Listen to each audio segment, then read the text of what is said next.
आर्यन ने एक बार उसे देखा और बिना कुछ कहे चुपचाप कमरे में चला गया। भूमि को उसके ऐसे जाने का कुछ समझ नहीं आया। वो भी उसके पीछे कमरे में गई और जब कमरे में आई तो उसने आर्यन को सोफे पर टेक लगाकर बैठे देखा और जब आर्यन ने उसे देखा तो ऊंची आवाज में कहा, देख क्या रही हो, जूते उतारो मेरे।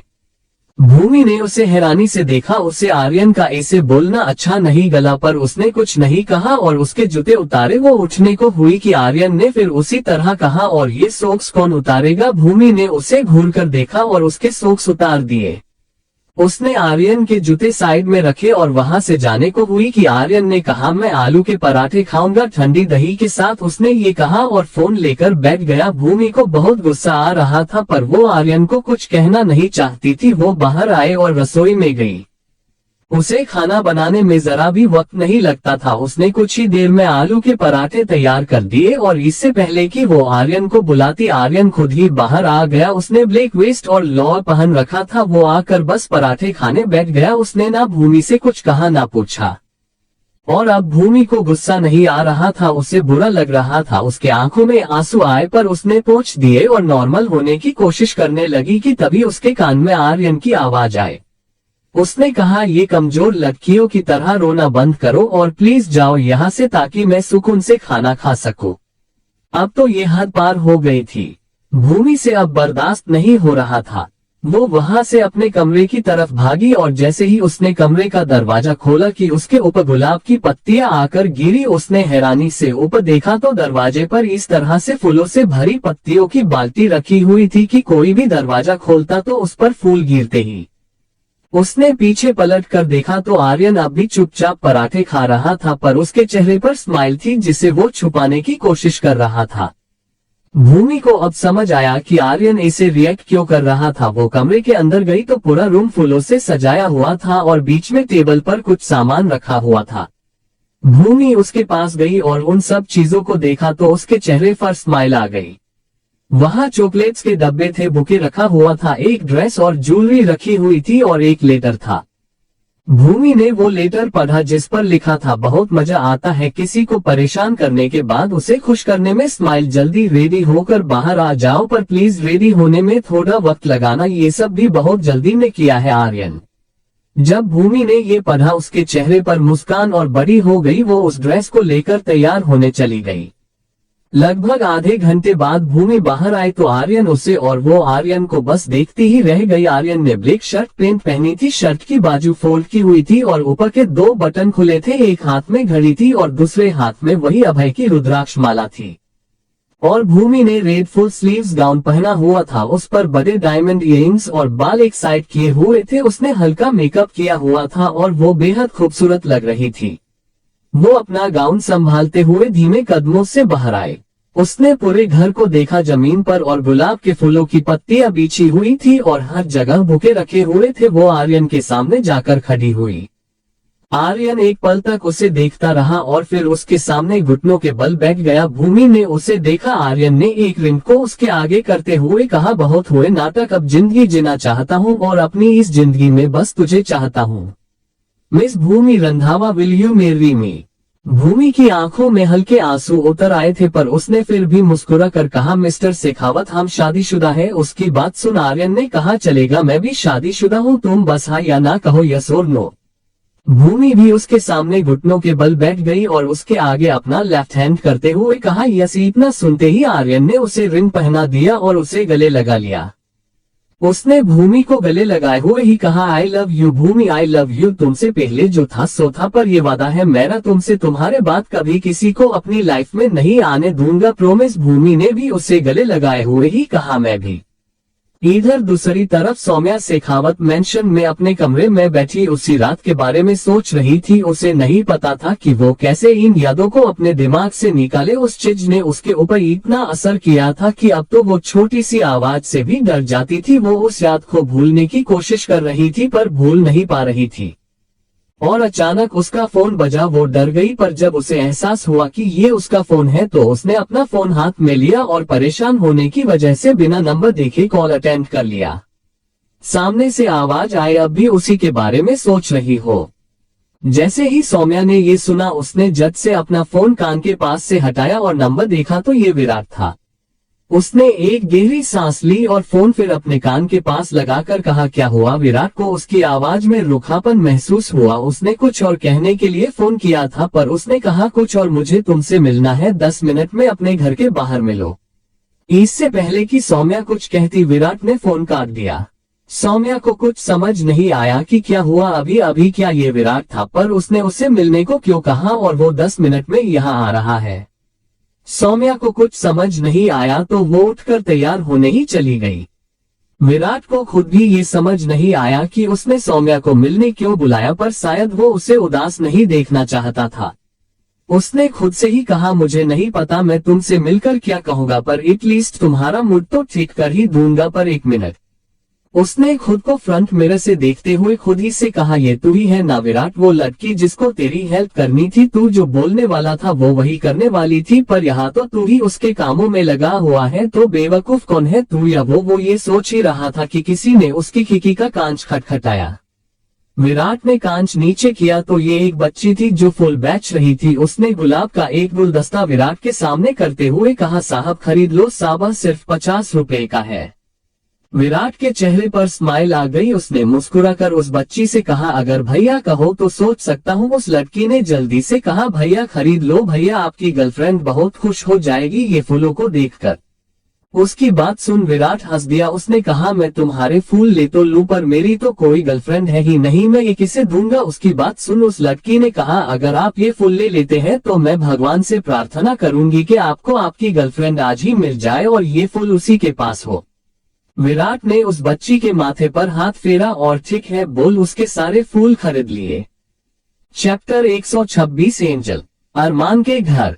माही सो चुकी थी क्योंकि उसकी बीमारी के हिसाब से उसे ऐसी बड़ी ही दवाइयां दी जाती थी जिससे नींद ज्यादा आए, और इसी वजह से माही को बहुत जल्दी नींद आ जाती थी। अरमान ने उसे सोता देखा और अपना लैपटॉप लेकर काम करने बैठ गया। उसने माही को सूप पहले ही पिला दिया था और फिलहाल उसे काम करना था क्योंकि उसने अभी ही आरआर बढ़ी आधा नडा आधा सा आधा टरपे बढ़ी की मात्रा जको टेक ऑफ किया था, तो उसे अभी बहुत काम करना था। पर वो माही की बीमारी में ऐसा उलझा कि उसे मौका ही नहीं मिला कुछ करने का। पर अब वो फ्री था तो काम कर सकता था। वैसे भी निहाल कुछ ही दिनों में लौटने वाला था तो उसे फिर से वक्त नहीं मिलेगा। आर्यन के घर। आर्यन ने भूमि को खुद से अलग किया और उसके माथे को चूम लिया। भूमि ने मुस्कुरा कर देखा।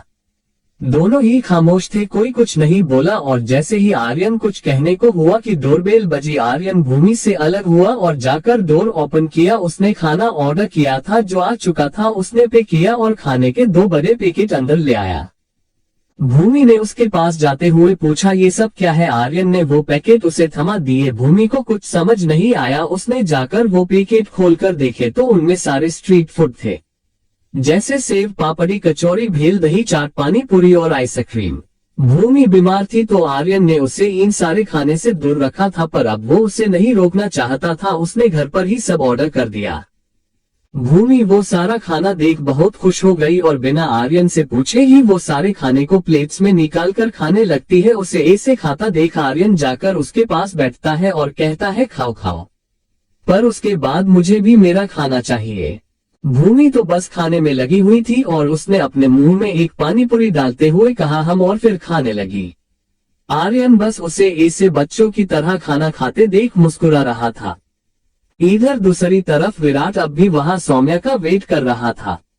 उसने घड़ी में टाइम देखा और खुद से ही कहा, कितना टाइम लगाती है ये लड़कियां। उसने थककर गाड़ी से बाहर देखा। उसकी नजर सामने बेंच पर बैठे कपल पर पड़ी। वो काफी बूढ़े थे, शायद 7080 के करीब, और दोनों ही किसी बात के चलते शायद एक दूसरे से खफा थे।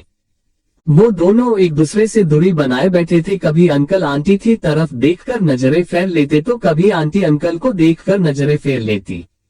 जब विराट ने ये सब देखा तो उसके चेहरे पर एक स्माइल आ गई।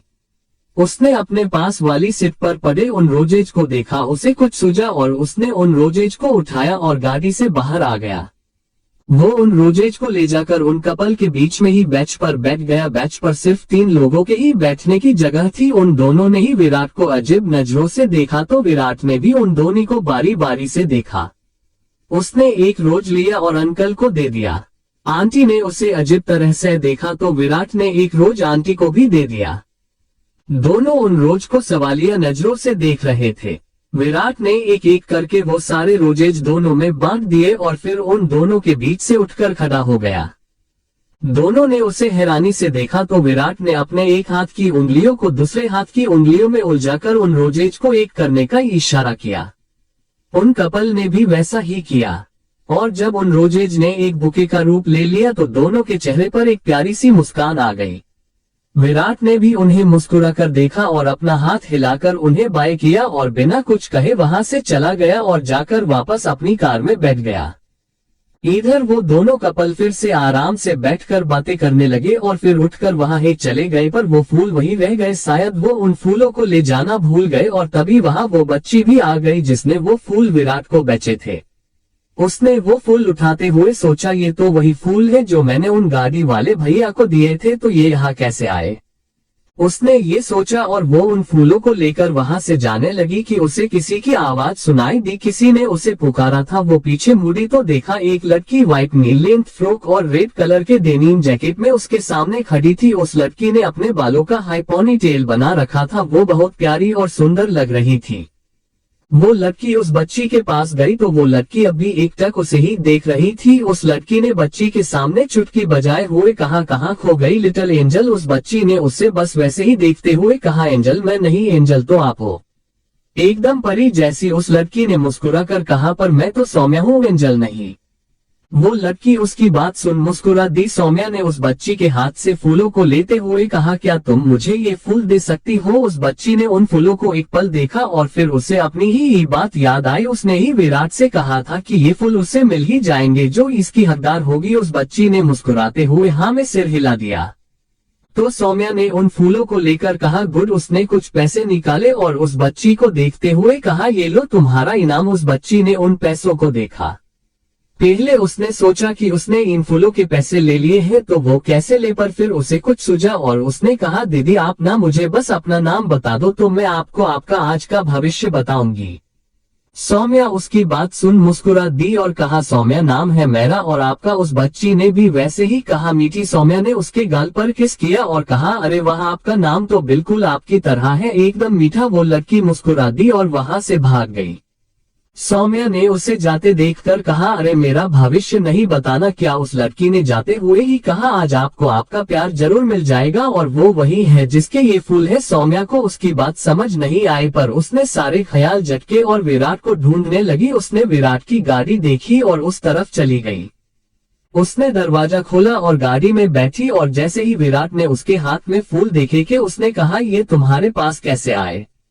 क्रमशः चैप्टर 127। आखिर ये लड़की चाहती क्या है। शेखावत मेंशन। शिवांगी अपने कमरे से बाहर निकली। शायद वो कहीं बाहर जा रही थी पर तभी उसे दिया ने रोकते हुए पूछा, कहाँ जा रही हो तुम। शिवांगी ने पीछे मुड़ के उसे देखा और कहा, कहीं नहीं, बस यहाँ एक फ्रेंड है तो सोचा उसी से मिलाऊं, तो बस इसीलिए जा रही हूँ। दिया ने कुछ सोचा और कहा, ठीक है जाओ, पर जल्दी वापस आ जाना और हाँ शाम मत होने देना। शिवांगी ने हाँ में सिर हिलाया और घर से बाहर निकल गई। बाहर आकर वो खुद से ही कहती है, सारी पाबंदियां बस मुझ पर ही है। इस घर के बेटों का क्या जो अपनी अपनी पत्नियों को लेकर कहीं और ही शिफ्ट हो गए हैं और उन्होंने तो शादी तक के बारे में नहीं बताया और मेरे बारे में जानना है। और सिर्फ बेटों का छोड़ो, सौम्या का क्या, उसे कोई क्यों कुछ नहीं कहता। वो तो सबकी लाडली जो है और मेरे मम्मा पापा ने इन सब के लिए अपनी जान गंवा दी और इन सब को सिर्फ अपने बच्चों की पड़ी है। मेरा और शिवाय का तो कुछ है ही नहीं इस घर में। वो यही सब बड़बड़ाते हुए घर से बाहर निकल गई। इधर दूसरी तरफ विराट ने जब सौम्या के हाथ में फूल देखे तो पूछा, ये तुम्हारे पास कैसे आए। उसका सवाल सुन सौम्या ने उन फूलों को देखते हुए प्यार से कहा, एक छोटी बच्ची के पास से लिए, पर वो बच्ची पैसे लिए बिना ही चली गई। पता नहीं क्या कह रही थी, आज आपको आपका प्यार मिल जाएगा और वो वही है जिसने ये फूल दिए हैं। मुझे कुछ समझ ही नहीं आया। जैसे ही विराट ने ये सुना उसके चेहरे के भाव बिगड़ गए। उसने गाड़ी से बाहर देखा और फिर सौम्या की तरफ देखकर कहा, कुछ देर पहले जब फोन किया था तब तक तो काफी सेड लग रही थी, अब इतनी नॉर्मल कैसे, सारा डर गायब हो गया। सौम्या ने मुस्कुरा कर बस हाँ कहा तो विराट ने हैरानी से कहा, कैसे। सौम्या ने कहा, क्योंकि मैंने मम्मा से बात की है और उन्होंने मुझे समझाया। जैसे ही विराट ने ये सुना वो शौक रह गया। उसने चौंक कर पूछा, क्या बात कर ली तुमने अपनी मम्मा से। सौम्या ने उसके ऐसे रिएक्शन को देखकर कहा, फिक्र मत करो, उन सब के बारे में कुछ नहीं बताया है, वो तो बस मम्मा ने मुझे उदास देखा तो उन्होंने मुझे उदास न होने के लिए कहा और मुझे समझाया, और जो उन्होंने समझाया उसकी मुझे बहुत जरूरत थी। सौम्या ने सामने देखते हुए निराशा से कहा, जो जा चुके हैं मैं उन्हें तो वापस नहीं ला सकती, पर अपने इस डर को मिटाकर उस इंसान से बदला जरूर ले सकती हूँ जिसकी वजह से किसी की जान चली गई हो। विराट ने उसकी बात सुनकर उसे देखा और बिना किसी भाव के कहा, और तुम क्या करना चाहती हो? सौम्या ने अपने बैग से एक पेन ड्राइव निकाली और वो विराट के आगे कर दी। विराट ने उस पेन ड्राइव को लेते हुए कहा, इसमें क्या है? सौम्या ने बड़ी शांति से जवाब दिया, इसमें उस रात जो कुछ भी हुआ वो सब रिकॉर्ड है। मुझे नहीं पता कि तुम और अरमान भाई उस रात वहाँ क्या कर रहे थे, पर मुझे इतना भरोसा तो है कि तुम कुछ गलत नहीं करोगे, इसलिए मैं ये ड्राइव तुम्हें दे रही हूँ। विराट ने चुपचाप वो पेन ड्राइव रख ली। फिर सौम्या ने कहा, तो अब बताओ क्यों बुलाया मुझे यहाँ? विराट अचानक से कहीं खो गया। उसने खुद से ही मन में कहा, ये तो मैंने सोचा ही नहीं कि कहूँगा क्या इससे। उसे ऐसे खोया देख सौम्या ने कहा, क्या हुआ, कहाँ खो गए? अचानक विराट के दिमाग में एक आइडिया आया और उसने कहा, कुछ नहीं, मैंने बस तुम्हें यहाँ तुम्हारा वो प्रॉमिस पूरा करने बुलाया है जो तुमने मुझसे अरमान के घर पर किया था। जैसे ही सौम्या ने ये सुना उसकी बोलती बंद हो गई, पर उसने फिर भी कहा, हाँ वो कहो, क्या करना होगा मुझे? उसकी बात सुन विराट ने एक सातिर मुस्कान के साथ कहना शुरू किया, बुआ काम के सिलसिले में बाहर ही रहती है, उनके दिन घर में कम बाहर ज्यादा बीतते हैं और फिलहाल भी उन्हें काम के सिलसिले में 2 महीनों के लिए इंदौर जाना है। वो आज शाम को ही निकल रही है, बस माही की किमो का वेट कर रही थी। उसकी इतनी बातें सुन सौम्या ने कहा, हाँ तो तुम ये सब मुझे क्यों बता रहे हो? मुझे क्या ये सुनाने के लिए बाहर बुलाया है? उसकी बात सुन विराट ने कहा, नहीं बुआ के जाने के बाद घर का काम करने वाला और खाना बनाने वाला कोई नहीं होगा, तो तुम उनकी गैर हाजिरी में ये सब करूंगी? उसकी बात सुन सौम्या ने हैरानी से कहा, क्या ये सब मैं करूंगी, और वो भी तुम्हारे घर नेवर?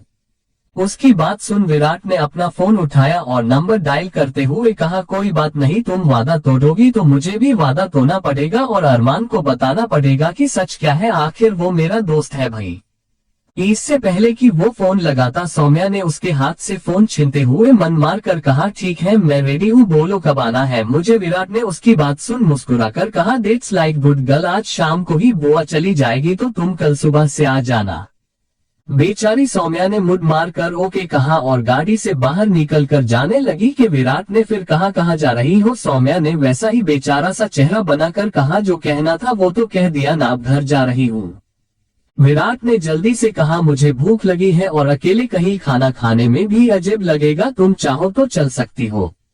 सौम्या ने उसे घूर कर देखा और गाड़ी में बैठते हुए कहा, सीधे सीधे नहीं कह सकते कि सौम्या मेरे साथ लंच पर चलो? विराट ने उससे नजरें चुरा ली और गाड़ी स्टॉप कर दी।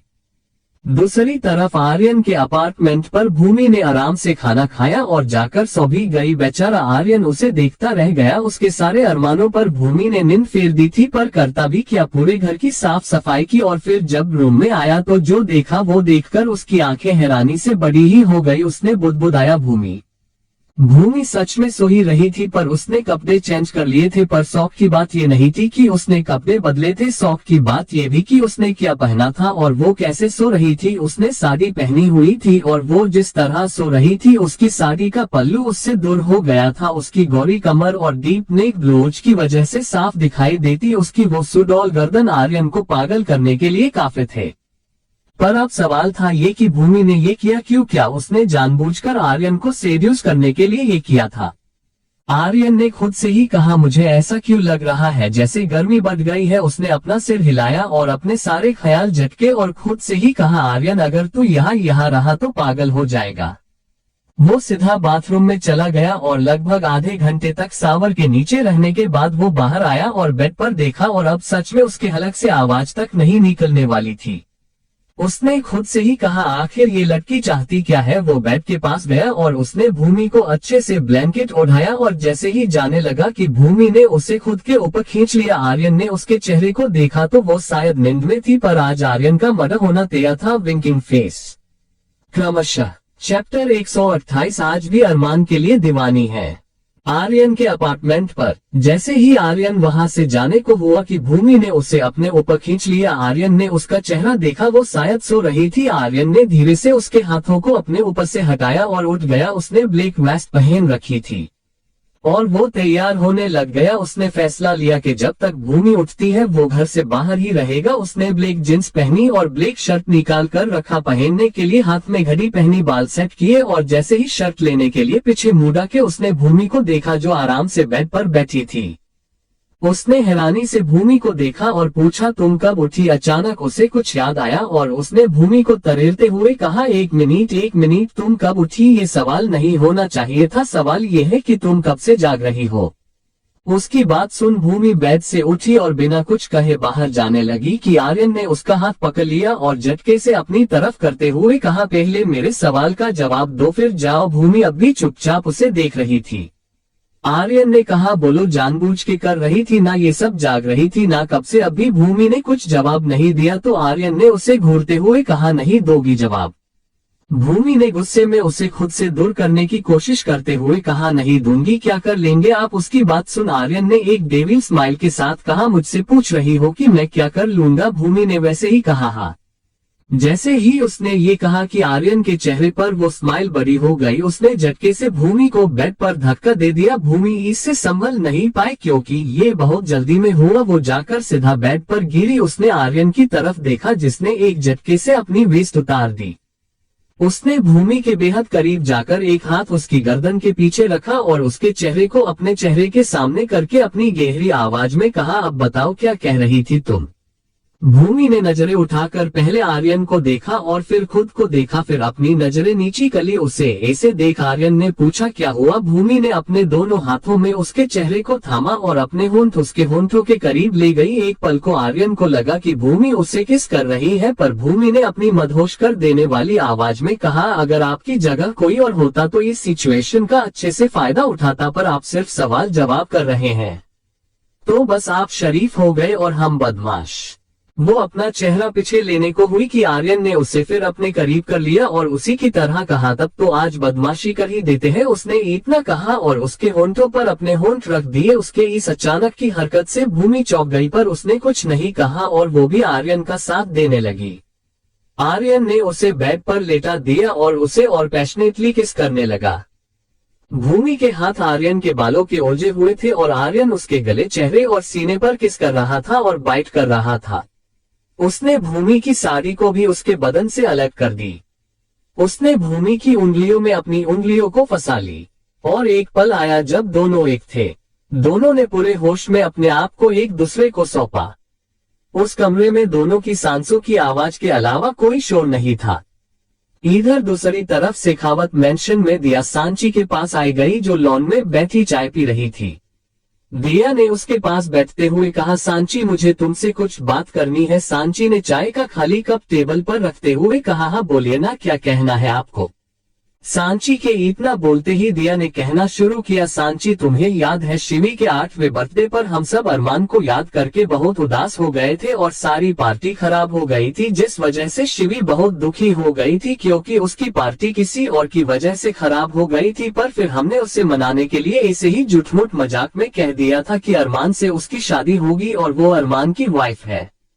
उसकी बात सुन सांची उन पलों को याद कर मुस्कुरा उठी और कहा, हाँ मुझे याद है उस दिन कितना परेशान किया था हमने उसे, पर आप ये बात आज क्यों बोल रही है? सांची के सवाल करने पर दिया ने कहा, क्योंकि शिवी के मन में आज भी अरमान के लिए जगह है, वो आज भी अरमान से शादी के सपने देखती है।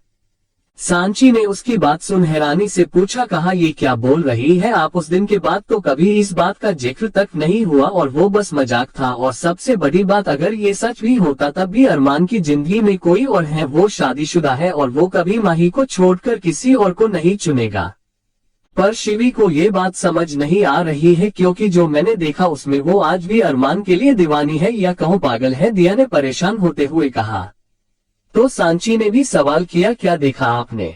फ्लैशबैक। दिया ऐसे ही शिवी के कमरे के पास से गुजर रही थी जब उसने कमरे से कुछ आवाजें आती सुनी। उसे कुछ अजीब लगा तो उसने उस खुले हुए दरवाजे के पास ही खड़े होकर अंदर देखा और अंदर का नजारा देखकर हैरान रह गई। अंदर शिवी अपने ही कमरे की सारी चीजें यहाँ वहाँ फेंक रही थी। उसने कुशन्स भी फाड़ दिए। वो शायद रो रही थी और काफी गुस्से में भी लग रही थी। उसने अपने पूरे कमरे को तहस नहस कर दिया और रोते हुए वही बीच में बैठ गई। रोते हुए भी उसके चेहरे पर दर्द नहीं था बल्कि गुस्सा दिख रहा था। उसने गुस्से में कहा, क्यों आखिर क्यों किया आपने ऐसा? मैं आपसे प्यार करती थी, आपको पूछती थी, इतने साल आपका इंतजार किया, पर आपने क्या किया? उस बीमार माही से शादी कली क्यों? अरमान क्यों? आखिर उसमें ऐसा क्या है जो मुझमें नहीं है? क्यों आपने उसे चुना? जब आप लौट आए तो आप थोड़ा सा इंतजार मेरा भी कर लेते जैसे मैंने किया, पर आपने क्या किया? मुझे धोखा देकर उस लड़की से शादी कली। अरे वो तो आपके लायक भी नहीं है, बीमार रहती है, कैंसर है। अच्छा, अरे मर क्यों नहीं जाती वो इस बीमारी से? आखिर मेरे और आपके बीच का कांटा तो हटेगा। शिवी ने अचानक अपने आंसू पोंछ लिए और पागलों की तरह हंसने लगी। उसने पागलों की तरह हंसते हुए कहा, कोई बात नहीं, तुम्हें जितना खुश रहना है रह लो, क्योंकि अरमान तो सिर्फ मेरे हैं, और अगर तुम इस बीमारी से नहीं मरी ना तो मैं खुद ही तुम्हें मार दूंगी। मैं इसे ही अपने अरमान को तुम्हारा नहीं होने दूंगी। माही, तुम मुझसे नहीं जीत सकती, तुम उसे नहीं ले जा पाऊंगी, कभी नहीं। और वो ऐसे ही हंसने लगी। बाहर खड़ी दिया, जिसने उसकी हरकतें देखी भी और उसकी बातें सुनी भी, वो शिवी के ऐसे रिएक्शन से एकदम डर सी गई और वहां से भागकर सांची के रूम में गई। उसे सब बताने पर वो घर पर ही नहीं थी प्रेजेंट। जब सांची ने ये सब सुना तो वो हैरान भी थी और परेशान भी। उसने अपने ही सर पर हाथ रखकर कहा, अब क्या होगा? अगर ये सच है तो हमें अभी ही शिवी को रोकना होगा, इससे पहले कि वो अपने पागलपन में कोई बड़ी गलती कर दे, क्योंकि मुझे पता है माही के होते हुए अरमान कभी उसे नहीं अपनाएगा, और भगवान ना करे उसे कुछ हो भी गया तो अरमान भी माही प्यार में उतना ही पागल है जितना शिवी अरमान के प्यार में है। वो कभी माही की जगह किसी और को नहीं लेने देगा। अब दोनों परेशान सी सोचने लगी कि क्या करे और किसे बताए। तब दिया के दिमाग में एक बात आई और उसने खुश होते हुए कहा, क्यों ना हम क्रमशः। चैप्टर 129 आर्यन या माही शेखावत मेंशन। दिया और सांची दोनों परेशान सी सोचने लगी कि क्या करे और किसे बताए। तब दिया के दिमाग में एक बात आए और उसने खुश होते हुए कहा, क्यों ना हम शिवी की शादी करा दे, कोई अच्छा सा लड़का देखकर। सांची उसकी बात सुन परेशान होते हुए कहती है, ये आप क्या बोल रही है? शादी का बंधन कोई बच्चों का खेल नहीं होता, वो उम्र भर का बंधन होता है, और ऐसे कैसे शादी कर दे हम उसकी? अपने बेटे और बहू को बचाने के लिए मैं उसकी जिंदगी दांव पर लगा दूं? अब भूल रही है कि वो मेरी बेस्ट फ्रेंड सोनम की बेटी है और शिवा ने भी कितना कुछ किया है हमारे लिए। दिया उसे समझाते हुए कहती है, सांची मैंने उसे जान से मारने को नहीं कहा है, मैंने बस उसकी शादी करने को कहा है। अगर उसका ध्यान किसी और पर यानी अपने पति पर चला जाएगा तो शायद वो अरमान को भूल जाए। और मैं कहा अभी उसकी शादी कराने को कह रही हूँ, एक अच्छा सा लड़का ढूंढते हैं पहले, फिर देखते हैं, तब तक हम उस पर नजर रखेंगे कि वो कहीं अरमान या माही को चोट ना पहुंचा दे। अब सांची को भी उसकी बात सही लग रही थी। उसने कहा, हम देखते हैं, पर इतनी जल्दी अच्छा लड़का मिलेगा कहाँ? उसका इतना कहना हुआ ही था कि गाड़ी रुकने की आवाज आई। दोनों ने उस तरफ देखा तो वो सौम्या थी जिसे विराट छोड़ने आया था। सौम्या ने विराट को बाय किया और अंदर चली आई। उसे जाता देख सांची ने उसे अपने पास बुला लिया। सौम्या ने उसके पास आकर कहा, जी मम्मा क्या हुआ? सांची ने जाती हुई गाड़ी को देखकर पूछा, ये विराट ही था ना, माही का भाई? सौम्या ने भी गाड़ी की तरफ देखा और कहा, जी मम्मा वो बाहर मिल गया था तो बस छोड़ने आ गया। सांची ने बस हम कहा, पर दिया ने पूछ लिया क्या करता है ये? उसकी बात सुन सौम्या ने हल्की मुस्कान के साथ कहा, एसीपी ऑफिसर है। जब सौम्या ने ये कहा तब सांची की नजर बस उसी पर थी।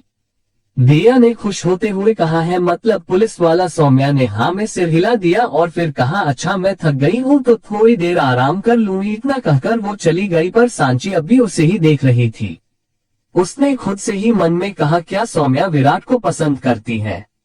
इससे पहले कि वो और कुछ सोचती दिया ने कहा, सांची शिवी के लिए विराट कैसा रहेगा? उसकी बात सुन सांची हैरान रह गई। वो क्या सोच रही थी और दिया क्या बोल रही थी? उसने कहा विराट, पर वो दिया ने कहा, अरे वो हमारी ही घर की बहू का भाई है, उसकी खुद की बहनें हमारे घर की बहू है, तो वो हमारी शिवी को अच्छे से रखेगा भी और दिखने में भी अच्छा है, पुलिस वाला भी है।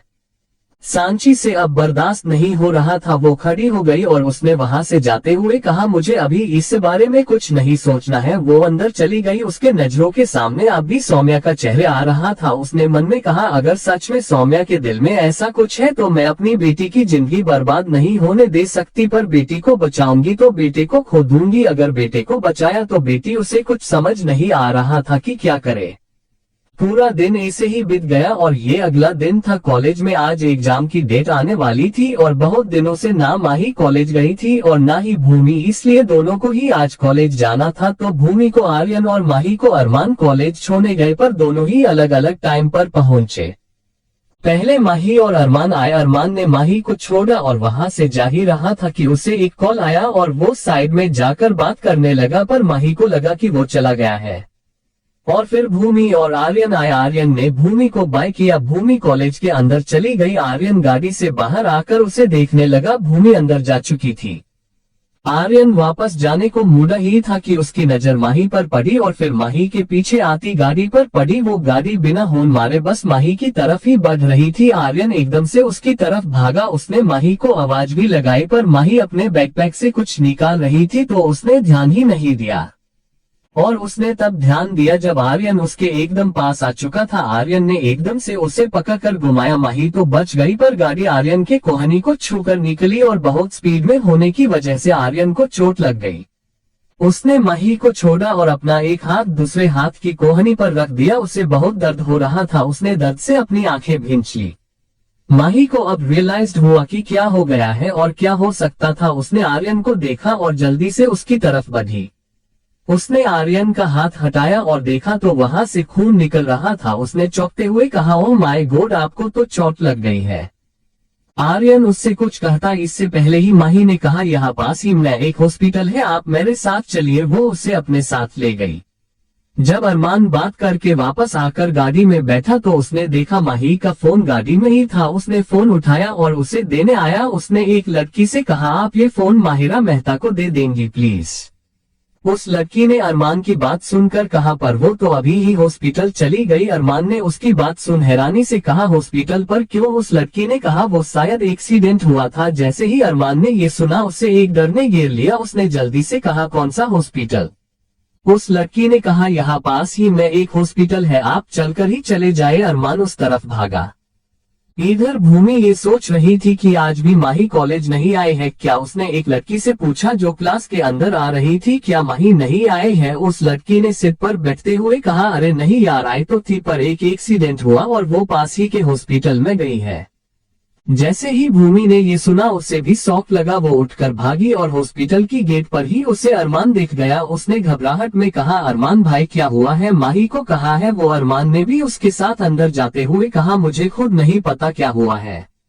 दोनों अंदर आए ही थी कि उनकी नजर बेंच पर बैठे आर्यन और माही पर पड़ी। दोनों बातें कर रहे थे और आर्यन के हाथ पर पट्टी बंधी हुई थी। दोनों चौंक गए और उनके पास आकर कहा ये क्या हो रहा है और ये कैसे हुआ? अरमान ने माही को गले लगा लिया और भूमि की नजर बस आर्यन के हाथ पर थी। अरमान ने उससे अलग होते हुए कहा ये क्या हो रहा है? तुम एकदम ठीक हो? आर्यन को चोट गली है, सब कह रहे हैं कि तुम्हारा एक्सीडेंट हुआ है, ये हो क्या रहा है? माही ने उसे शांत कराते हुए कहा अरे कुछ नहीं हुआ है, फिलहाल सब ठीक है। उसने जो हुआ वो सब बता दिया। भूमि आर्यन के पास बैठी और उसने आर्यन के हाथ को अपने हाथ में लिया। अरमान भी आर्यन के पास बैठा और उसे गले लगा लिया। माही ने कहा आर्यन का जो पहले एक्सीडेंट हुआ था उसमें भी उन्हें बहुत चोट आई थी और अब फिर चोट पर ही टोच आई है, तो डॉक्टर ने कहा कि अब ध्यान रखना पड़ेगा वरना हाथ को बहुत नुकसान हो सकता है। जैसे ही अरमान और भूमि ने ये सुना वो दोनों सुन रह गए। आर्यन ने उन दोनों को ऐसे देखते हुए कहा हद है यार, पहली बार कोई हीरो जैसा काम किया और उस पर भी ऐसे मुंह लटका कर बैठे हो। उसकी बात सुन अरमान ने कहा तू कभी नहीं सुधरेगा ना। आर्यन ने खड़े होते हुए कहा क्या नहीं सुधरेगा? इस बहाने तेरे साथ वक्त बिताने मिलेगा, चल मुझे अपने साथ ले चल और इन दोनों को कॉलेज छोड़ दे। भूमि और माही दोनों ने तुरंत कहा नहीं हम भी साथ चलेंगे। आर्यन ने दोनों को शक्ति से कहा नहीं, तुम दोनों के एग्जाम ना मिस हो जाए, इस चक्कर में मैंने चोट खा ली और तुम घर चलने की बातें कर रही हो, कोई जरूरत नहीं है, तुम दोनों कॉलेज जाओ। वैसे भी मैं आज शेखावत मेंशन ही जा रहा था तो वहाँ सब है, मेरा ख्याल रखने को, तुम दोनों जाओ। दोनों ही नहीं जाना चाहती थी पर मन मार कर जाना पड़ा, पर कॉलेज टाइम भी दोनों का ध्यान आर्यन पर ही था। इधर शिवी गाड़ी में बैठी हुई थी और वो रो रही थी। उसने रोते हुए कहा, सॉरी आर्यन भाई, आपको इतनी चोट लग गई पर ये मैंने नहीं किया, ये सब तो उस माही की वजह से हुआ है, आपको उसे बचाने नहीं आना चाहिए था, सॉरी भाई सॉरी। शिवी सच में साइको की तरह बिहेव कर रही थी। चैप्टर 130 ट्रूथ और डेयर। शेखावत मेंशन। अरमान और आर्यन दोनों शेखावत मेंशन में ही थे और सांची दोनों की नजर उतार रही थी। दोनों एक दूसरे को देख रहे थे। अरमान ने उगते हुए कहा, मम्मा आप कब से इन सब में यकीन करने लगी? माही को बचाते हुए उसे चोट लग गई है और अब वो ठीक भी है, पर आप तो। वो कुछ कहने को हुआ कि सांची ने अपने ही होंठों पर उंगली रखकर उसे चुप रहने का इशारा किया। सांची और दिया दोनों के ही मन में ये बात थी कि शायद ये शिवी की वजह से हुआ है, पर उन्होंने कुछ नहीं कहा। पास में बैठे अभय ने कहा, कोई बात नहीं, सब ठीक है अब, और मेरा बेटा इतना कमजोर नहीं है ना? आर्यन ने हाँ में सिर हिलाया। तो फिर हर्षद ने कहा, वैसे तुम दोनों भाइयों के लिए एक अच्छी खबर है। दोनों ने उन्हें सवालिया नजरों से देखा तो हर्षद ने कहा, दीप ने भूमि के पाप से बात कर ली है और वो कुछ दिनों बाद यहाँ आ जाएंगे और हम कल बनारस के लिए निकल रहे हैं कांची और माही के घर वालों से बात करने। उसकी बात सुन आर्यन और अरमान दोनों के चेहरे पर खुशी छा गई, पर फिर दोनों ने ही एक साथ कहा, पर अभी तो भूमि और माही के एग्जाम शुरू होने वाले हैं। उसकी बात सुन सांची ने कहा, हाँ तो कोई बात नहीं, तुम दोनों माही और भूमि शिवाय और वंश के पास यही रुक जाओ और हम चारों शिवी और सौम्या वहाँ जा आते हैं। दिया ने जल्दी से कहा, और हम माही के भाई को और कांची और आरव को भी ले जाते हैं, वो दोनों वहाँ रहेंगे तो बात करना आसान होगा। हर्षद और अभय को ये बात सही लगी, पर सांची जानती थी कि दिया क्या सोच रही है। अभय ने कहा, तो ठीक है, शाम को सब साथ में डिनर करते हैं और बातें भी कर लेंगे। सब ने ओके कहा और शाम की तैयारी में लग गए। शाम को सब साथ में डाइनिंग टेबल पर खाना खा रहे थे और सबको प्लान बता दिया गया। सब इसके लिए रेडी थे और सबने फैसला किया कि कल सुबह जल्दी ही स्टेशन पहुंच जाना है और 7 बजे की ट्रेन से बनारस के लिए निकलना है। सबने ओके किया।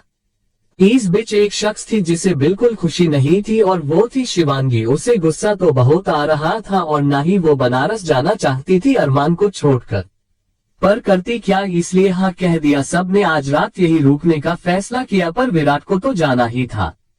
दिया ने शिवी से कहा विराट को बाहर तक छोड़ने को, तो वो विराट को छोड़ने बाहर तक आए। विराट ने उसे देखकर कहा, वैसे आप अरमान की बहन है ना? जैसे ही शिवी ने ये सुना उसका खून खौलने लगा। एक पल को उसे लगा कि वो विराट की जान ले ले, पर उसने खुद को कंट्रोल करते हुए कहा, मुझे सिर्फ अपनी पहचान पसंद है और वो सिर्फ शिवांगी की है, तो आप मुझे शिवांगी ही बुलाए। विराट को ये अजीब लगा, मतलब बहनें तो शौक से अपना और अपने भाई का रिश्ता बताती है, पर इसे देखो। उसने आगे कुछ नहीं कहा और बस उसे गुड नाइट कह दिया। उसने गाड़ी स्टार्ट की और जाने को हुआ कि पीछे से सौम्या आवाजें लगाए हुए बाहर आई, सुनो सुनो विराट रुको। विराट ने उसकी आवाज सुनी तो गाड़ी रोक दी। वो गाड़ी से बाहर आया और पलटा। सौम्या उसका फोन लिए खड़ी थी। विराट ने उससे पूछा क्या हुआ? सौम्या ने उसे फोन देते हुए कहा, तुम्हारी किसी लव का फोन आ रहा है। विराट ने फोन लिया, कॉलर आईडी पर सिर्फ दिल था। शिवी ने सौम्या को देखते हुए कहा, मैं अंदर जा रही हूँ, तुम भी आ जाना। वो इतना कहकर वहाँ से चली गई। सौम्या भी वहाँ से जाने को हुई कि विराट ने उसका हाथ पकड़ लिया। सौम्या ने हैरानी से उसे देखा। विराट ने कॉल अटेंड करके फोन स्पीकर पर डाला तो सामने से किशोर जी दादाजी की आवाज आई। उन्होंने कहा, कैसे हो वीर, ठीक हो ना? विराट ने सौम्या को ही देखते हुए कहा, हम ठीक है दादाजी, आप बताइए क्या हाल? किशोर जी उसकी बात सुनकर कहते हैं, हम तो ठीक ही है, बस तुम बच्चों को याद करते रहते हैं और क्या? विराट मुस्कुरा कर कहता है, तो आपका इंतजार कल खत्म होगा। किशोर जी कुछ समझ नहीं पाए और कहा, मतलब क्या? हम समझे नहीं। विराट ने कहा, कुछ नहीं, बस ऐसे ही कहा, हम फोन रखते हैं, बाद में बात करते हैं। किशोर जी ने ठीक है कहा और कॉल कट कर दिया। अब विराट ने सौम्या की तरफ देखा जो नजरें चुरा रही थी। विराट ने उसका हाथ छोड़ते हुए कहा, जरूरी नहीं हर लड़के की गर्लफ्रेंड हो। वो गाड़ी में बैठता है और गाड़ी स्टार्ट करता है। सौम्या अब उसे देखते हुए कहती है, जरूरी नहीं हर लड़का हमेशा सिंगल रहे। उसने जैसे ही ये कहा विराट ने हैरानी से उसकी तरफ देखा, पर वो अंदर भाग गई। विराट ने उसे जाते देखते हुए कहा, सच में पागल है ये लड़की। वो वहां से चला गया, पर दूर खड़ी सांची ने सौम्या और विराट को देखा भी और उनकी बातें सुनी भी। अब तो उससे ये पक्का ही था कि सौम्या विराट को पसंद करती है। सांची ने खुद से ही कहा, चिंता मत करो दिया, अब मैं एक तीर से दो निशाने लगाऊंगी, ना मेरी बेटी टूटूगी और ना बेटे को कुछ होगा। अब शिवी भी लाइन पर आएगी और सब ठीक भी होगा। उसने ये कहा और वो भी अंदर चले आए। सुबह सब जल्दी उठ गए। उन्हें बाय किया। भूमि और माही दोनों ही कॉलेज चली गई और अब घर पर सिर्फ अरमान, आर्यन, वंश और शिवाय थे और चारों भाइयों ने पार्टी करने का फैसला किया। खाना बाहर से ऑर्डर कर लिया, एक अच्छे से गानों की प्लेलिस्ट शुरू कर दी और बस गैस में शुरू कर दी और गेम खेल भी कौन सी रहे थे, truth and dare.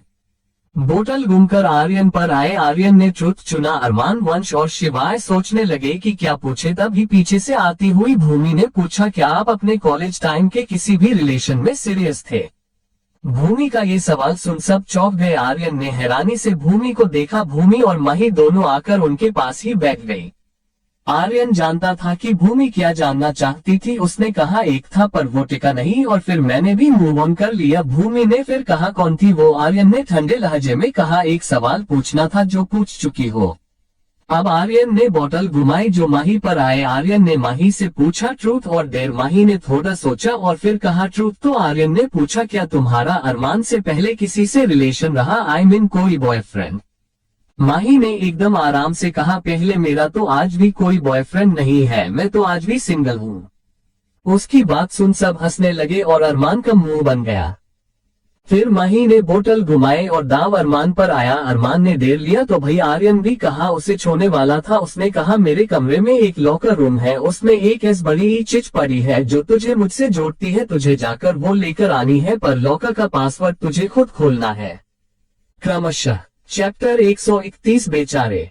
Railway station पर विराट और सौम्या दोनों बेंच पर बैठे बस एकटक पटरियों को घूर रहे थे। उनके चेहरे पर कोई भाव नहीं था।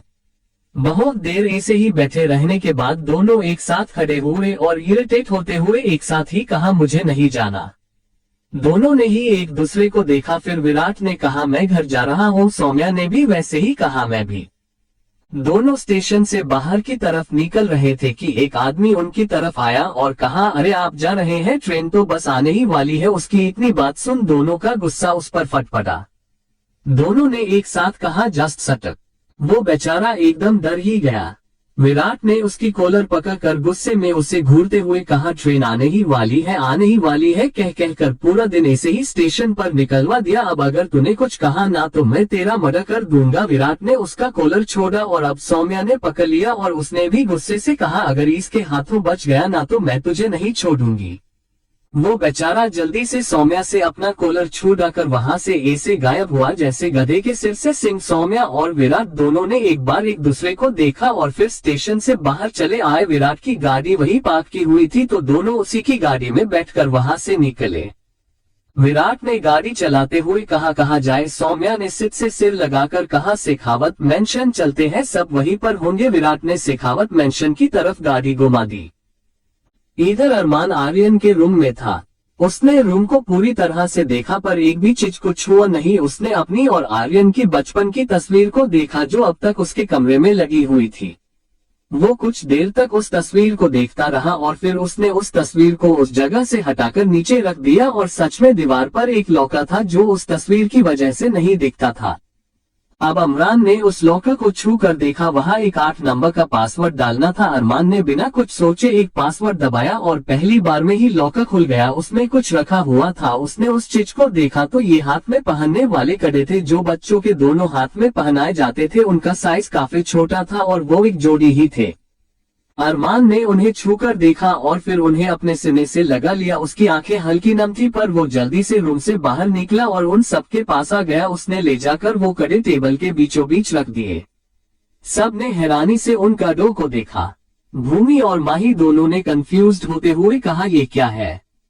उनकी बात सुन आर्यन ने मुस्कुराकर अरमान को देखा और कहा, सिवाय मम्मा पापा के किसी को पता नहीं था कि उन्हें जुड़ना बच्चे होने वाले हैं। ये तोहफा हर्षद अंकल लाए थे होने वाले बच्चे के लिए, पर जब हम 2 हुए तो उन्हें एक ही जोड़ी लाने पर अफसोस हुआ तो पापा ने ये आइडिया लगाया और एक कड़ा मुझे पहना दिया और एक अरमान को। भूमि ने उन कड़ों को देखते हुए हैरानी से कहा, मतलब आपने इतने सालों से इन कड़ों को संभाल कर रखा था? आर्यन ने हाँ में सिर हिलाया। सब उन कड़ों को ही देख रहे थे। शिवाय ने सबको गेम में वापस लाते हुए कहा, पर अरमान भाई आपने ये कैसे ढूंढे और लॉकर कैसे खोला? अरमान ने मुस्कुराकर कहा, ये तो हम दोनों का सीक्रेट है। उसने अपनी आई वीक की और आर्यन को ताली दी। उन दोनों भाइयों का प्यार देख सब एक दूसरे को देखने लगे और इतने में घर की बेल बजी। आर्यन ने अरमान की तरफ देखकर सोचते हुए कहा, इतनी रात को कौन होगा। अरमान उठा और कहा, मैं देखता हूँ। उसने जाकर दरवाजा खोला तो सामने विराट और सौम्या को पाया। उसने हैरानी से कहा, तुम दोनों यहाँ क्या कर रहे हो? तुम तो सबके साथ बनारस गए थे ना?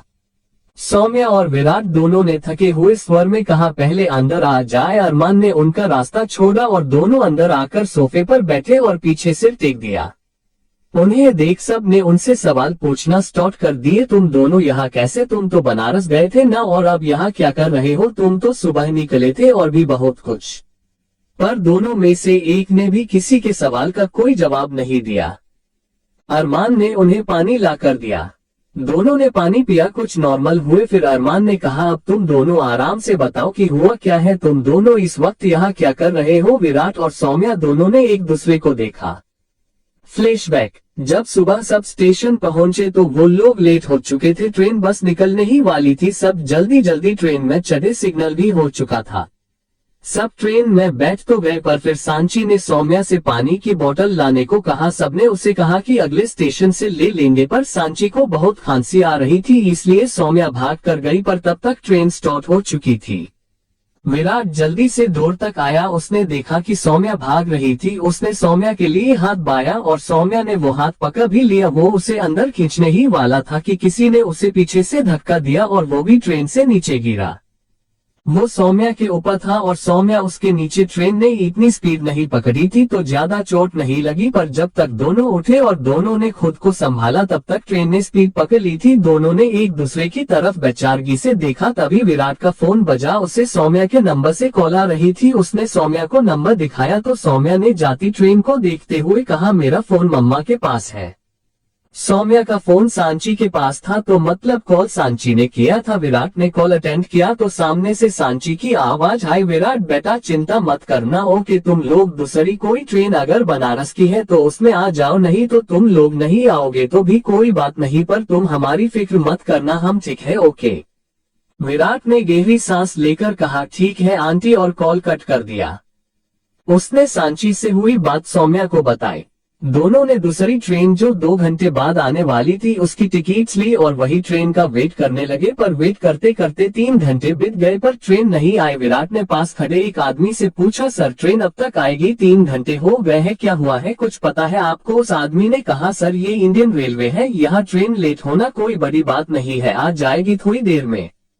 दोनों को उसकी बात सही लगी। वो वही वेट करते रहे। वो आदमी हर आधे घंटे में उनसे कहता, ट्रेन अभी आ जाएगी, अभी आती ही होगी, पर ट्रेन नहीं आए। एक बार को तो विराट और सौम्या ने ये सोच भी लिया कि वो वापस चले जाए और वो जाने के लिए खड़े भी हुए, पर उस आदमी ने उन्हें फिर रोककर कहा, सर आपने इतना वेट किया है, अब तो ट्रेन बस आने ही वाली है, अब आप कहाँ जा रहे हैं? अब तो बस थोड़ी ही देर बाकी है, आप रुक जाइए। अब दोनों क्या ही कहते, इसलिए रुक गए। पर जब शाम होने तक ट्रेन नहीं आई तो दोनों का दिमाग घूम गया और फिर जो कुछ हुआ वो दोनों ने उन्हें बताया। Chapter 132 dance school, Shekhawat mention. सब सोने चले गए। विराट को भी उसका कमरा दिखा दिया था, पर विराट अब भी वही सोफे पर बैठा यही सोच रहा था कि उसे आखिर धक्का दिया किसने और क्यों। वो अच्छे से जानता था कि ये वो गलती से लगने वाला धक्का नहीं था। उसने महसूस किया था जैसे किसी ने दोनों हाथों से उसे धक्का दिया हो। वो गहरी सोच में डूबा, खुद से ही कहता है, कौन था और क्यों नहीं चाहता था कि मैं बनारस जाऊं, तभी तो उसने मुझे धक्का दिया ना। वो ये सोच ही रहा था कि उसे किसी के चलने की आवाज आने लगी। उसने सिर उठाकर देखा, यो रात के 1:30 बज रहे थे। उसने खुद से ही कहा, इतनी रात को कौन है? उसे कुछ शक हुआ। उसने अपनी कमर में ठूसी बंदूक निकाली और धीमे कदमों से उस तरफ बढ़ा जहां से चलने की आवाजें आ रही थी। वो चलते चलते किचन तक पहुंचा और उसने एक परछाई देखी। उसने पीछे से जाकर उसे जोर से दीवार की तरफ धक्का देकर पलटा और उस पर गन तान दी, और जैसे ही उसने देखा कि ये कौन है वो हैरान रह गया। इधर दूसरी तरफ ट्रेन में सब सो चुके थे और सांची सीट पर लेटे हुए ही फोन में सौम्या की, आर्यन की और अरमान की तस्वीरें देख रही थी। उसकी आंखों में एक सुकून था। उसने खुद से ही कहा, आर्यन भूमि के साथ खुश है, माही का जल्द ही इलाज हो जाएगा, फिर वो और अरमान भी एक परफेक्ट लाइफ जी पाएंगे। उसने स्क्रॉल किया, उसके सामने अब सौम्या की तस्वीर थी। उसने उस तस्वीर पर प्यार से हाथ फेरा और एकदम धीमी आवाज में कहा, सॉरी विराट, जो मैंने किया उसके लिए, पर मैं जानती थी कि तुम्हें इससे चोट नहीं लगेगी। उसने फिर से एक और तस्वीर निकाली। इस तस्वीर में सौम्या और शिवांगी दोनों ने एक दूसरे के गले में हाथ डाल रखा था। सांची ने एक गहरी सांस ली और कहा, शिवांगी अच्छी लड़की है, उसकी जो भी प्रॉब्लम्स है वो ठीक करूंगी मैं, पर अपनी बेटी का प्यार तुम्हें नहीं सौंप सकती मैं। और विराट की आंखों में भी मैंने वही प्यार देखा है सौम्या के लिए जो सौम्या की आंखों में देखा है। उसने अपने फोन को साइड में रखा और अपनी आंखें बंद कर ली। हाँ, ये सच था, सांची ने ये सब जानबूझकर किया था ताकि वो सौम्या और विराट को रोक सके, और उसी ने विराट को धक्का भी दिया, पर तब जब ट्रेन ने स्पीड नहीं पकड़ी थी। मतलब वो सिर्फ उसे रोकना चाहती थी, तकलीफ पहुंचाना नहीं। यही सब सोचते सोचते उसे नींद आ गई। जब विराट ने अपने सामने सौम्या को देखा तो हैरानी से कहा, तुम यहाँ क्या कर रही हो इतनी रात को, वो भी ऐसे चोरों की तरह। सौम्या ने कुछ नहीं कहा, वो तो खुद विराट के हाथ में गन देखकर डर गई थी। उसे उस रात का वो मर्डर फिर याद आ गया। उसका शरीर कांपने लगा, उसे पसीना आ रहा था और अपने आप उसकी आंखों से आंसू बहने लगे। जब विराट को उसकी हालत का अंदाज हुआ, उसे कुछ समझ नहीं आया कि क्या हुआ। फिर अचानक उसने अपनी गन पर नजर डाली जो उसने सौम्या पर ही तान रखी थी। उसने जल्दी से गन उसके सामने से हटाए और वापस अपनी कमर में ठूस ली। उसने सौम्या के करीब जाते हुए कहा, इट्स ओके, कुछ नहीं हुआ है, सब ठीक है, सब ठीक है। उसने हल्के से सौम्या को गले गला लिया और उसकी पीठ को हल्के हल्के से सहलाने लगा ताकि वो शांत हो जाए, पर सौम्या वो तो बुद्ध बने बस चुपचाप वही खड़ी थी। हाँ, इसे पैनिक अटैक कहा जा सकता है, जो उस मर्डर को देखने के बाद सौम्या को आते हैं। खून, चाकू, गन, अगर ऐसी बड़ी कोई चीज उसके सामने आ जाए तो उसे वही सब याद आ जाता है और वह अंदर तक कांप उठती है। विराट उसे वहां से ले गया और उसे सोफे पर बैठाया, फिर उसे पानी पिलाया। अब सौम्या कुछ शांत थी। विराट ने अब उसके बाजू में बैठते हुए पूछा, तुम इतनी लेट क्या कर रही थी? सौम्या ने अब भी डरते हुए पर हल्की धीमी आवाज में कहा, मेरे कमरे में पानी खत्म हो गया था तो मैं पानी पीने आई थी। विराट ने कहा, ओह, तुम पानी पीने आई थी और मुझे लगा शायद कोई चोर है। सौम्या ने अब तिरछी नजरों से विराट को देखा और वैसे ही कहा, और तुम यहाँ क्या कर रहे थे? विराट ने खोए हुए स्वर में कहा, सोच रहा था। सौम्या ने सवालिया नजरों से उसे देखा और कहा, क्या सोच रहे थे?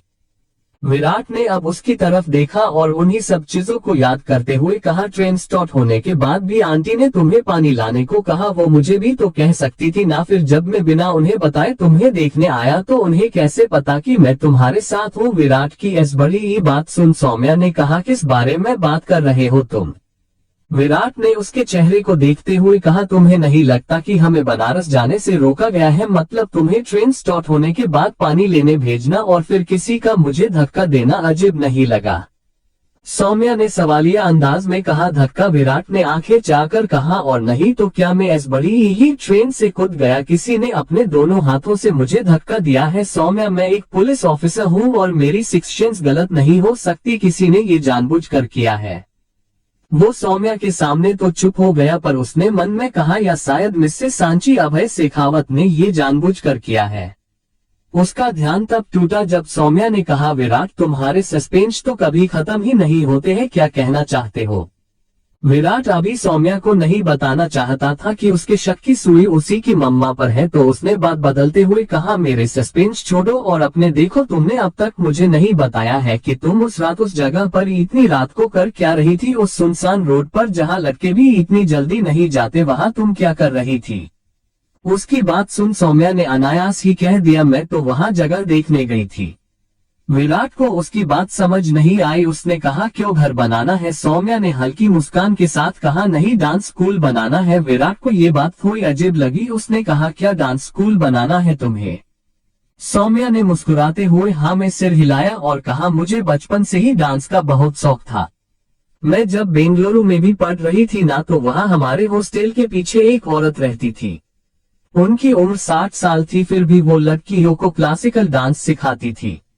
मुझे भी इंटरेस्ट आ गया और मैंने उनसे पूरे 12 साल तक डांस सीखा है। उन्होंने मुझे हर तरह के डांस सिखाए और उनके बारे में बताया, पर वो हमेशा कहती थी कि वक्त के साथ क्लासिकल डांस मिटता जा रहा है और ये बात उन्हें बहुत दुखी करती है। तभी मैंने सोच लिया था कि मैं भी एक दिन डांस स्कूल बनाऊंगी, वहाँ छोटी छोटी बच्चियों को डांस सिखाऊंगी और क्लासिकल डांस को तब तक जिंदा रखूंगी जब तक मैं जिंदा हूँ, और उसके बाद वो रखेंगी जिन्हें मैं डांस सिखाऊंगी।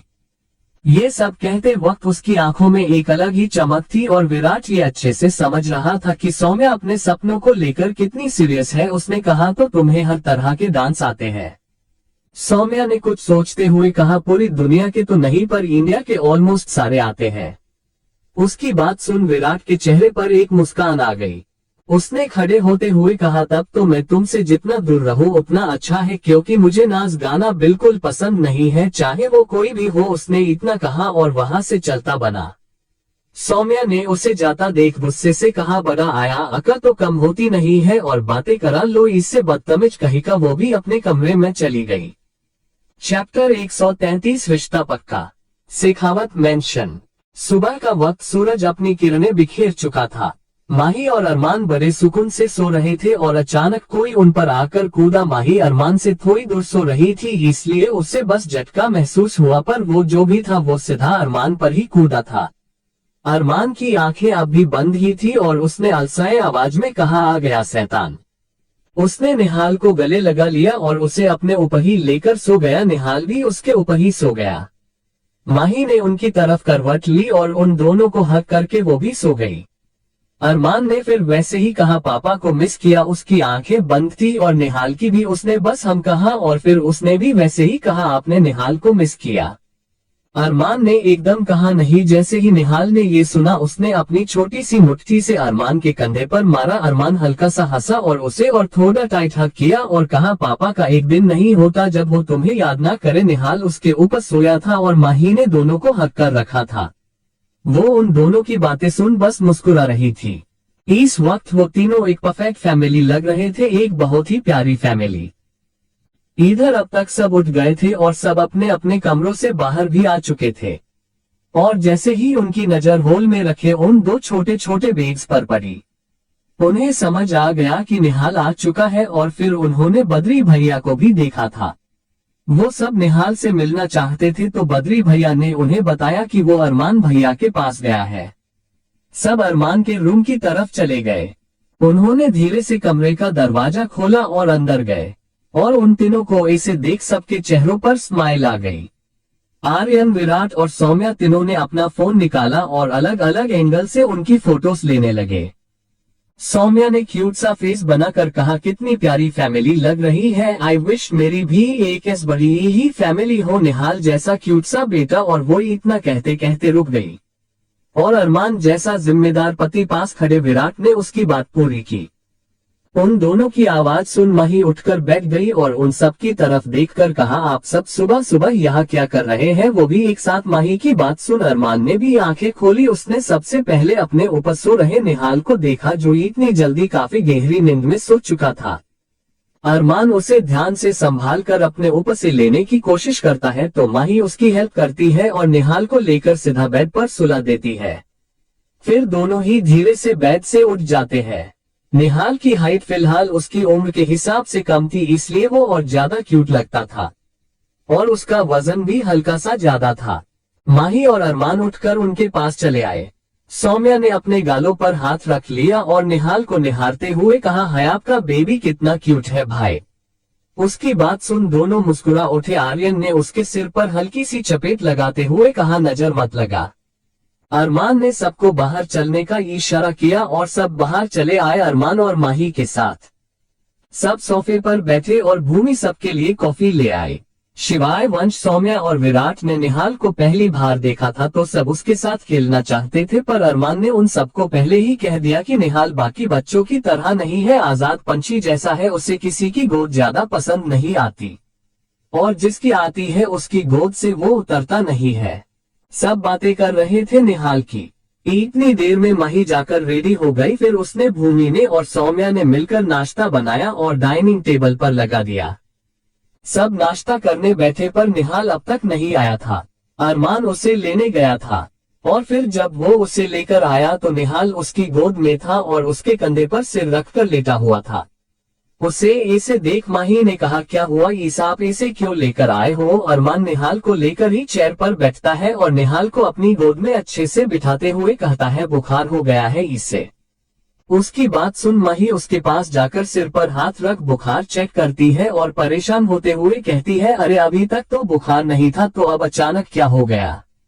वो अरमान के पास वाली सीट पर बैठी और निहाल का सिर अपनी तरफ करके प्यार से कहा, निहाल क्या हुआ आपको? निहाल ने फिर से अरमान के गले में अपना चेहरा छिपा लिया। अरमान ने उसे सीधे बैठाते हुए कहा, निहाल चलो नाश्ता कर लो, फिर डॉक्टर अंकल आते ही होंगे, वो आकर तुम्हें चेक करेंगे और दवाई देंगे। पर निहाल का कोई रिस्पॉन्स नहीं था। अरमान ने फिर कहा, निहाल अगर तुमने खाना नहीं खाया तो डॉक्टर अंकल तुम्हें इंजेक्शन दे देंगे। निहाल कोई रिस्पॉन्स ही नहीं दे रहा था। फिर अरमान ने खुद ही उसे थोड़ा थोड़ा कर खाना खिलाया। डॉक्टर आए, उन्होंने निहाल को चेक किया, कुछ दवाइयां दी और एक इंजेक्शन भी देना पड़ा। माही, सौम्या, भूमि, शिवाय, वंश वही थे, निहाल के पास थे और अरमान, आर्यन और विराट डॉक्टर को छोड़ने बाहर आए तो डॉक्टर ने अरमान से कहा, अचानक इतना बुखार होना इतने छोटे बच्चे के लिए ठीक नहीं है, आप आज इंतजार कीजिए और अगर कल तक कोई फर्क ना पड़े तो आप उसे हॉस्पिटल ले आएगा। डॉक्टर वहां से चले गए। अब घर में थोड़ी टेंशन थी, अचानक क्या हो गया समझ ही नहीं आया। तीनों वही खड़े थे कि सौम्या बाहर आई, उसने कहा, अरमान भाई निहाल आपको बुला रहा है। फिर सब कमरे में निहाल के पास ही चले गए। इधर बनारस में ट्रेन से उतरने के बाद सब सीधे आश्रम चले गए और वहां पहुंचकर कमरे लिए फ्रेश हुए और सीधा किशोर जी से बात करने चले गए और उन्होंने बिना किसी दूसरी बात करने के सीधे मुद्दे की बात की। और जब किशोर जी ने उनकी बात सुनी तो उन्होंने अपने हाथ जोड़कर कहा, देखिए अभय जी, हम तो अब बूढ़े होते जा रहे हैं, पता नहीं कब तक जिएंगे और कब मरेंगे, पर अगर हमारे बच्चे खुश हैं तो उनकी की खुशी में ही हमारी खुशी है, हम तो इस रिश्ते के लिए तैयार हैं। उनकी बात सुन शेखावत परिवार की खुशी का ठिकाना नहीं था। उन्होंने एक हफ्ते बाद का सगाई का मुहूर्त निकाला और सगाई मुंबई करने का फैसला किया। सब मान गए।